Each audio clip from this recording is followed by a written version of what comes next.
Hi everyone, it's William with, today we have the Grand Duke Dmitri 1915 diary series, and yes, there go the dogs. So, I got up early this morning, and my day actually kind of mirrored the first part of Dmitri's day. We're doing the 10th of January, 1915. Here, of course, it is the 22nd of June, 2025. No, 110 years. Okay. And you'll see what I mean when I say my day mirrored Dmitri's a little bit, because he got up early too. We both got up at 8 o'clock, which is early for both of us. And we both, I took a shower, he took a bath, we put on nice clothes instead of kicking around the house clothes, and set off to go somewhere. He by troika, I by car. I would have had better luck with a troika, I think, because my car wouldn't start. I've been gone since late March. So, but it's not the battery, so we'll see what it is. Hope for the best. So, unlike Dmitri, I was unsuccessful, and I took off my nice clothes and put on my favorite old Swiss peasant shirt that can no longer be worn out of the house because of various tears and frays and missing buttons, and also this droopy t-shirt. So then I thought, well, I might as well complete the look and put on my Polish student's cap. So I guess I'm kind of looking a little bit like a Menshevik today, maybe. Anyway, what did we have last time? Our recap. Well, we were in 1939, and we met an important person, Mikhail Maisky, who was being courted and fawned on in London at that time, and who was at the center of kind of the political divide there between Chamberlain and the appeasers on one side, and Churchill and the people who saw through Hitler and thought and knew that war was coming.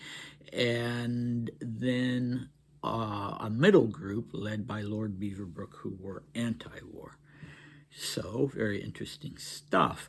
Well, it's been a while since we last did a video on 1915, so our recap for the 9th of January was that Dmitri had decided on his own to stop taking arsenic because it was making him sick. Not a big surprise. And he paid a visit to Ilinskaya and was pleased to find everything in order there. And he was deeply immersed in French literature. Okay, our cast for today, well, it's very, very glittering. It's our celebrity episode. We have Cook and Grand Duchess Elizabeth, Aunt Ella on the one hand, so not the people to whom I refer. And then we have a group of actresses and ballerinas from the theater district in Moscow. Okay, so this is the 10th/23rd of January in Moscow, and Dmitri, rather than staying with Aunt Ella or at one of the other imperial residents, took a room at the famous Metropole Hotel, which still exists to this day, and the room was number 10. I'll bet it was a magnificent room. So our weather report, it was sunny with a clear sky and a little wind, and it was 3 degrees below freezing. So here we go. I got up around 8 o'clock. I took a bath and put on a tunic, not without a certain satisfaction, because I've been wearing either normal jackets or padded jackets all this time. We had coffee at 9 o'clock, and at 10 o'clock, Cook and I went by Troika to Moscow. It took about 2.5 hours and was quite cold out in the open because of the wind, but overall quite tolerable. Upon arrival, I invited Cook to lunch with me, and he accepted. At 2 o'clock, I went to see Auntie. She was amazingly sweet and kind. I stayed there until 4 o'clock. At 5 o'clock, I went to Nastya's. Okay, sorry. At 5 o'clock, I went to Nastya's. Geltser and her sister were there. Then I went home for a minute, and at 7 o'clock had dinner with Daikarhanova at the Hermitage. She's already begun to annoy me very much. It was a complete bore. She dresses amazingly badly with no sense of taste and tries to seem better than she is. At 9 o'clock, I went to the Mali Theater. They were giving Ostrovsky's Talents and Admirers, or rather, actually, I prefer the translation, Artists and Admirers. Old Strelskaya Pravdin. So these are cast members. They were giving Ostrovsky's Artists and Admirers with, I should add, Old Strelskaya and Pravdin. Remarkable. Supper at the Metropole with Nastya Geltser and her sister. It was a very nice evening, but a late one.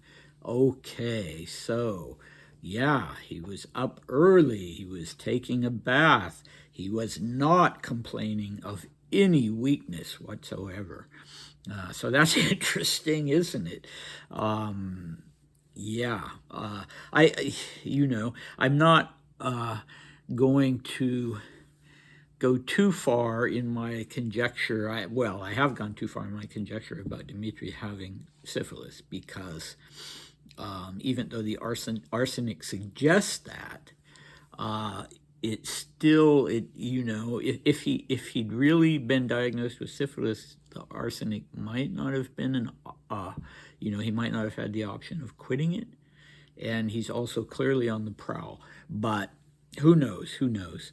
At any rate, if his symptoms were indeed psychosomatic, this would be kind of some extra confirmation of that, because where has this horrible weakness gone?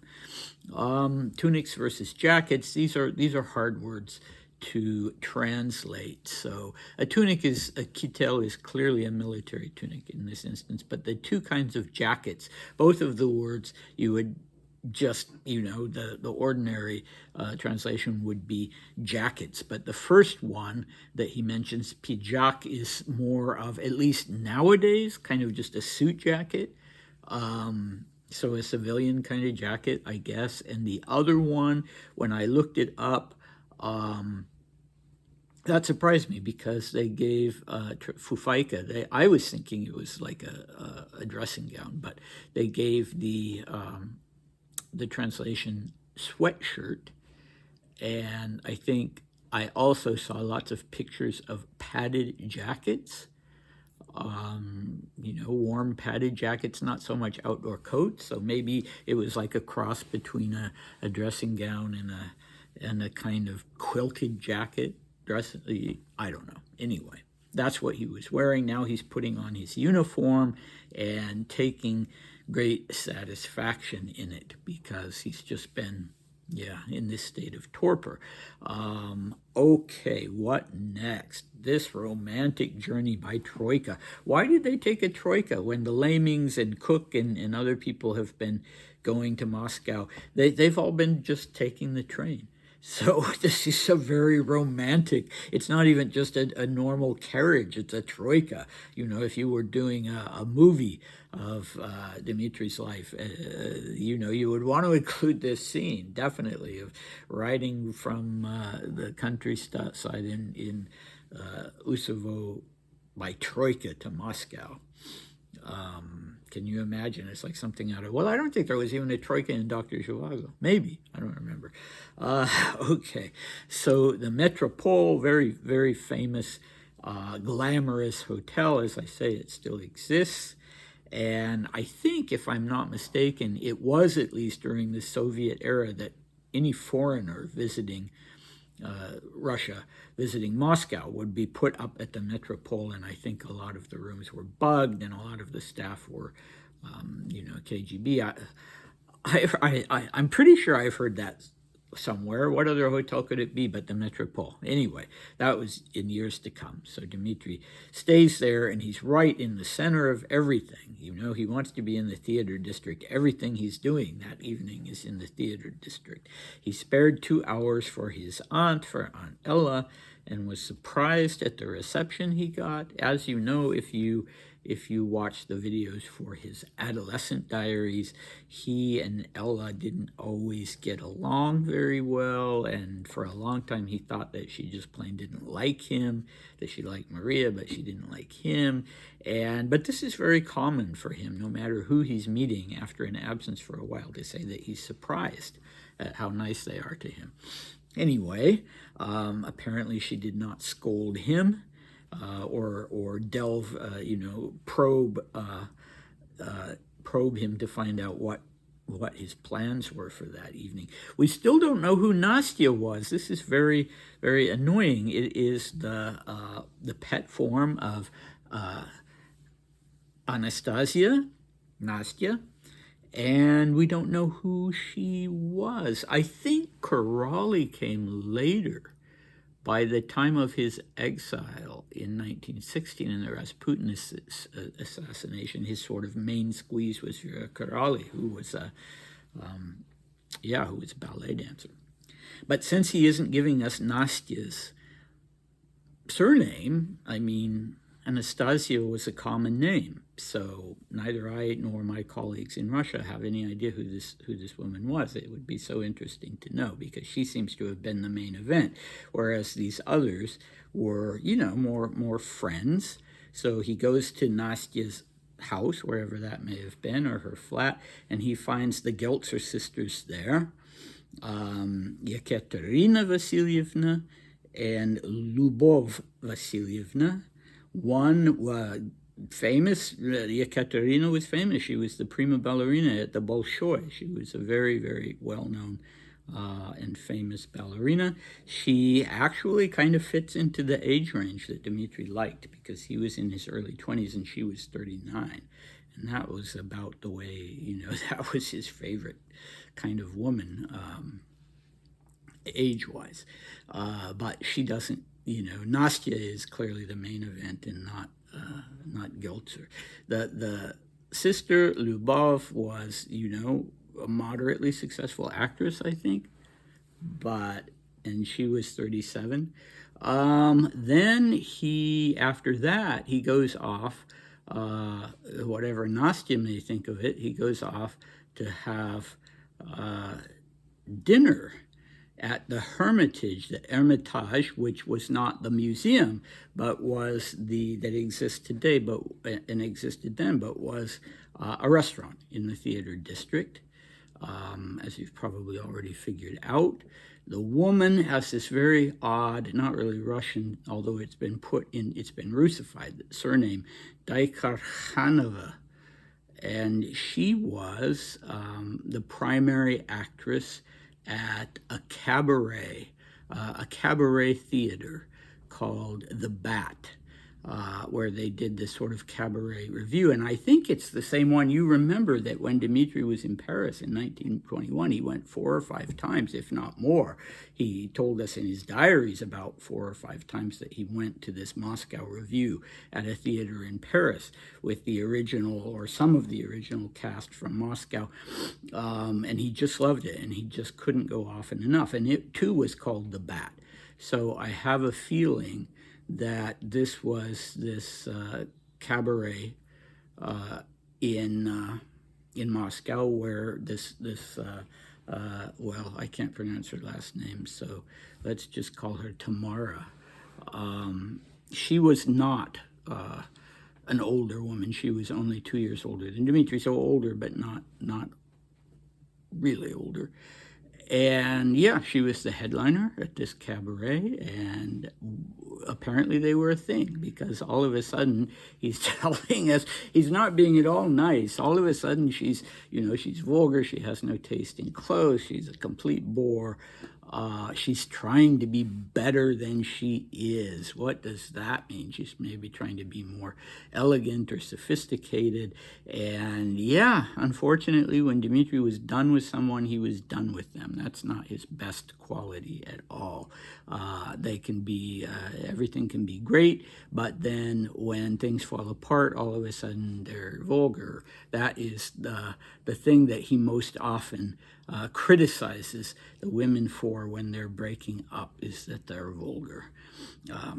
Okay, he was known to be an elegant person, and to dress impeccably, and so these things bother him. But yeah, who knows? Who knows? There are always it takes two to tango, as they say, so maybe she wasn't a wonderful person, but he certainly is being unkind to her here. And Nastya is clearly the one in favor now.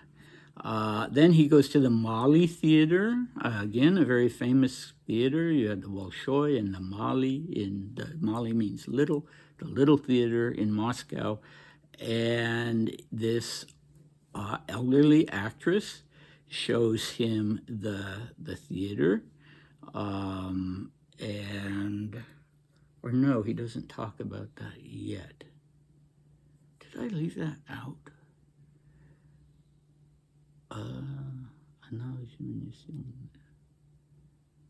That must be in the next one. So here he's just noting that there are these two cast members. They're showing this play that was about almost 30 years old, called Artists and Talanti I Poklonniki, Talents and Admirers, but I prefer the translation Artists and Admirers, because talent they're using in the sense of the talent, talented person. And yeah, it was written by, who was it written by? It was written by Alexander Nikolaevich Ostrovsky. Dmitri has, he's being fairly blasé about it, so I suppose he's seen it before. He just went off to the theater, whatever was playing he was going to see, and he just loved being in the theater. And, he obviously knew who the actors were at the Mali, and so he doesn't even say with, he just lists two names. One was this, she was almost 80, and she would die that year, this old Strelskaya, Varvara Vasilyevna Strelskaya. And Osip Andreevich Pravdin was in his 50s. And, as I said, Dmitri is clearly very familiar with all the actors and actresses who are attached to the Mali Theater. Did he go to it alone? Afterwards, the theater, we don't know if he went to it alone, because he's not using a pronoun or a verb ending that we can see. Just around 9 o'clock at the Mali Theater. So we don't know if any of the ladies went with him. Okay, again, we have this late evening with, at the, where were they at? Gosh, I'm sorry I'm so spacey today. They were at the Metropole. They had supper at the Metropole, and it was a very late evening, he tells us. But so where is his illness? Where is his weakness? It's just nowhere to be seen. Was there any sex?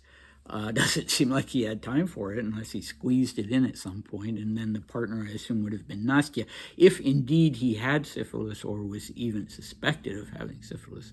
Of course, that would be strictly verboten, but, and it's not clear that there was any sex, so that will remain a secret. And, here we go. So this period of time in Dmitri's life, from the time that he came back to Russia after the retreat from East Prussia and the horrible battle he was in, until the fall of 1915, he was just not being a responsible or commendable person at all. He just wasn't. For whatever reason, whether it was shell shock or whatever it was, he wasn't even trying to conceal it. He's out in public at the Metropole. Anybody, if they reported on such things in the newspapers back then, they would have known that he was on leave, on sick leave. But here he is in Moscow at the Metropole with actresses and ballerinas. Okay. He doesn't seem to care. And so, this I think is where you find this idea rooted about him having been, this playboy who didn't care about anything. And that just wasn't true.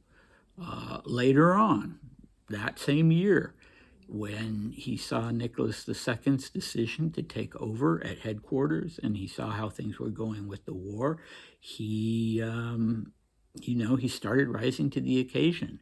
He started being very, very worried and trying to act, first with Nicholas and later, of course, with Rasputin.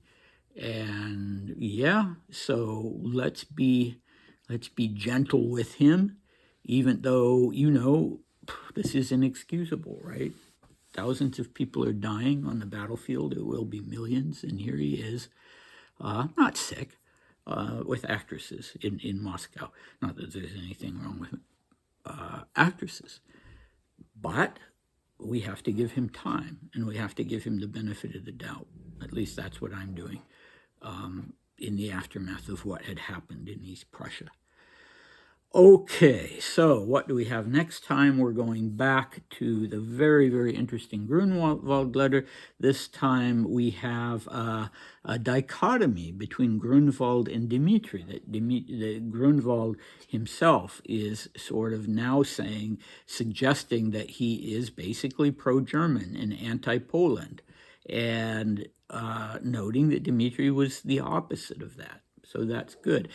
Grunwald was a respected historian, a member of the French Academy. So we're going to hear, he'd written about Russian history in particular, and we're going to hear his really fascinating assessment of the parallels between what had happened with Russia in the past in relation to Western countries and what was happening now. But, anyway, we find out some reassuring things about Dmitri. So, thanks for watching, and I hope to see you next time. Bye.